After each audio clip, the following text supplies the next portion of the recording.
जब मैं उनसे पहली बार मिला था, सोने का वक्त हो गया है, सो जाता हूँ। कल जिंदगी का एक बहुत ही बड़ा दिन है, मैंने खुद से कहा। न जाने कैसे होगा ये सब, डेट्स एंड ऑल पे जाना इन सब की आदत नहीं थी मुझे। काफी नर्वस हो रहा था मैं उनसे मिलने से पहले, लेकिन साथ ही साथ एक्साइटेड भी बहुत था। एक अरसा बीत चुका था हमारी बात शुरू हुए थे, और मैंने अब तक बस उन्हें तस्वीरों में ही देखा था। अब मैं यूं ही तो नहीं पूरी जिंदगी बिता सकता था उन्हें दूर दूर से देखकर। और वैसे भी कुछ स्पेशल चीजें होने के लिए एफर्ट्स भी ज्यादा डालने पड़ते हैं। तो हमने भी डिसाइड किया कि हम कल फाइनली मिलेंगे और एक सुकून भरी शाम संग बिताएंगे। यही करीब 2 बजे का मिलने का प्लान था।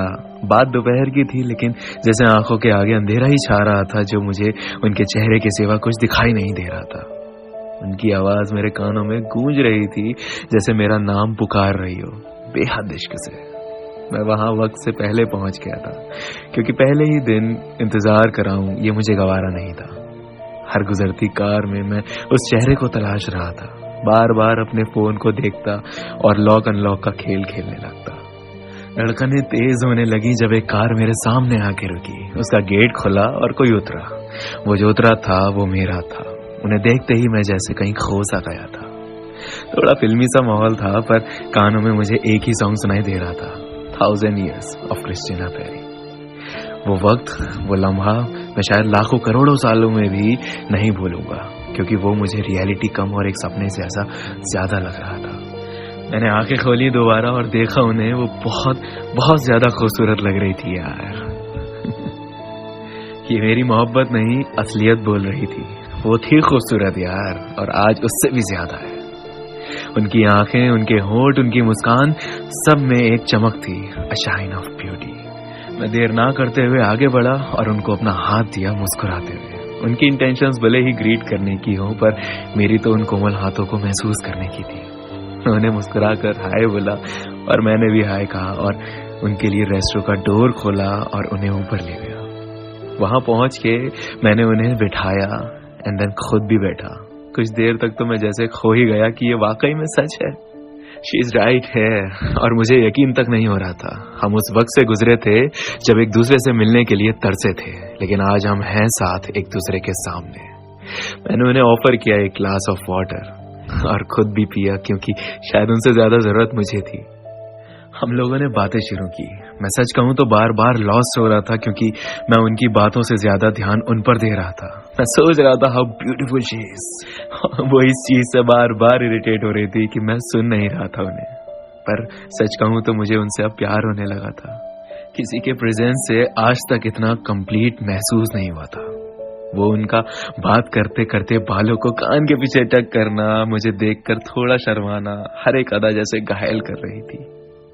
मैं महसूस कर रहा था वो सब। इतने में उन्होंने कहा इट्स टाइम टू लीव, और मैं ऐसा हो गया कि अभी तो आई हो, इतनी जल्दी क्यों जाना है। उन्होंने कहा 4:30 बज गए अनुभव अग्रवाल। मैंने वॉच देखी तो वाकई में 2.5 घंटे हो गए थे बैठे हुए। पता ही नहीं चला कब वक्त निकल गया। मैंने उन्हें कहा अभी मत जाइए प्लीज, अभी तो मैंने आपको सुनना शुरू किया था। पर क्योंकि उन्हें जाना था घर, मैं ज्यादा कुछ बोल ना सका। मैंने बिल पे किया, थोड़ी सी बहस के बाद, क्योंकि वो ऐसी थी कि मुझे करना है ये वो। खैर हम उठे और डोर खोल के आगे की ओर बढ़े, तो मैं वहीं थम गया। मैं उनसे कुछ मांगना चाहता था। वो कुछ घबराई, उन्हें समझ नहीं आया कि मैं क्या मांग रहा हूं उनसे। मैंने कहा I want to hug you. उन्होंने मुझे मुस्कुराकर कहा आई डोंट हग स्ट्रेंजर्स, और मुड़ गई। मुझे बुरा जरूर लगा, तो मैंने कहा क्या मैं हमेशा स्ट्रेंजर ही रहूंगा आपके लिए। उन्होंने फिर से स्माइल की और कहा ये तो वक्त बताएगा। उस दिन शायद वो इकलौती ऐसी चीज थी जिसके लिए मैं तड़पता रह गया, एक हग। हम बाहर निकले, उन्होंने कैब बुक करी अपने लिए। जब तक वो नहीं आई मैंने उनका हाथ पकड़ के रखा। वो नहीं छोड़ा। क्यों छोड़ूं? गले नहीं लगा सकती, कम से कम हाथ तो पकड़ के रखिए। फिर जो आई कैब, और मैं ऐसा हो गया कि यार अब ये चली जाएंगी। मैं छोड़ना नहीं चाहता था वो हाथ, पर क्या करें, मजबूरी थी। छोड़ना भी पड़ा और जाने भी देना पड़ा। वो कैब में बैठी और मुझे पीछे मुड़ के देखने लगी। उन्होंने बाय बोला और मैंने उन्हें हैंड वेव किया, और जैसे ही वो मुड़ी मेरा रोना निकल गया और आंसू रुके ही नहीं मानो। वो कैब हम दोनों को दूर लेकर जा रही थी, बहुत दूर। मैंने उन्हें टेक्स्ट किया, आई मिस यू, बस इतना ही।